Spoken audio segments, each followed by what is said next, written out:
talking today to Jonathan Swindell, who is the Head of Business Development for the business qualifications body, the Association of Business Executives. Jonathan, you've done a large survey as part of the launch of your Entrepreneurship diploma in Africa. What's the sample of this survey and what's it been based on?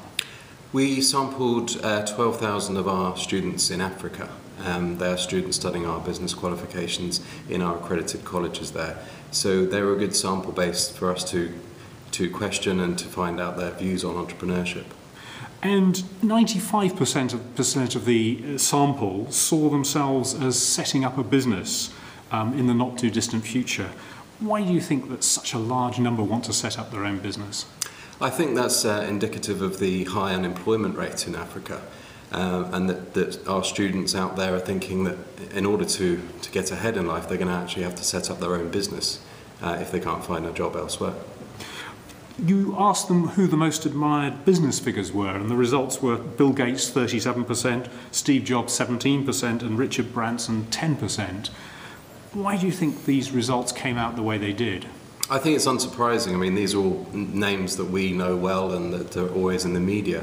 What I think is more interesting is the fact that only 3% of the students came back with the name Aliko Dangote as their most well-known entrepreneur. And he's one of the biggest businessmen in Africa. So the fact that he isn't cited as the most famous entrepreneur probably indicates that there isn't enough, publicity and support behind their local entrepreneurs. And just for information, he is a Nigerian entrepreneur who made his initial money out of cement, isn't he? Yeah. So he should be better known than he is. He should really. be, yeah, but there isn't enough coverage.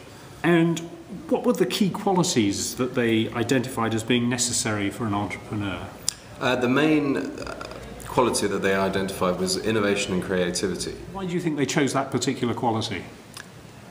I think it's a quality that comes from within. I think it's a quality that a lot of our students have shown, but it's something which needs guidance and it needs structure, which is why we've developed our diploma in entrepreneurship to give them that structure. And what was the most popular sector to start a business in when you asked the sample of students? The most popular sector was agriculture, fisheries and farming, some of the traditional industries in Africa.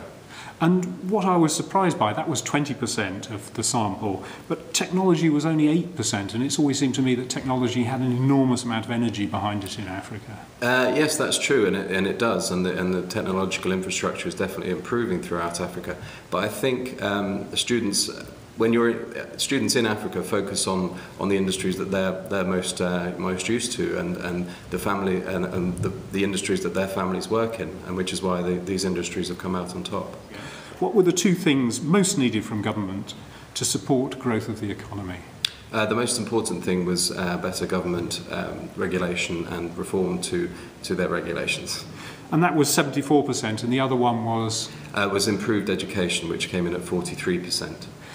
And this diploma that you're launching in Africa, what's the structure of it and how do people take it?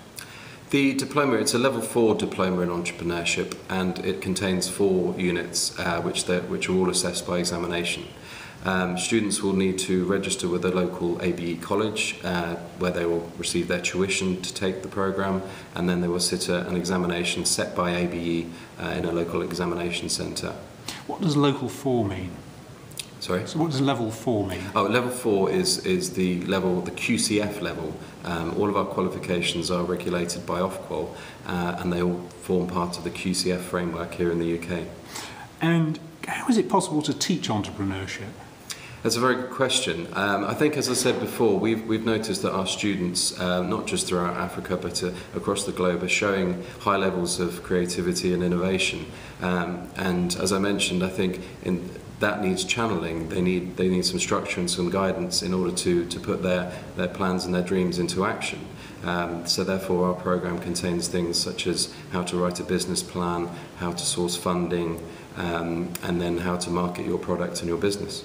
And the interest in entrepreneurship that is being shown in Africa, is that reflected in other parts of the world? Yes, very much so. I mean, this survey was obviously only carried out throughout Africa, but we have received similar feedback from our markets in the Indian subcontinent and the Caribbean, and other continents as well. Jonathan, thanks for talking to me today.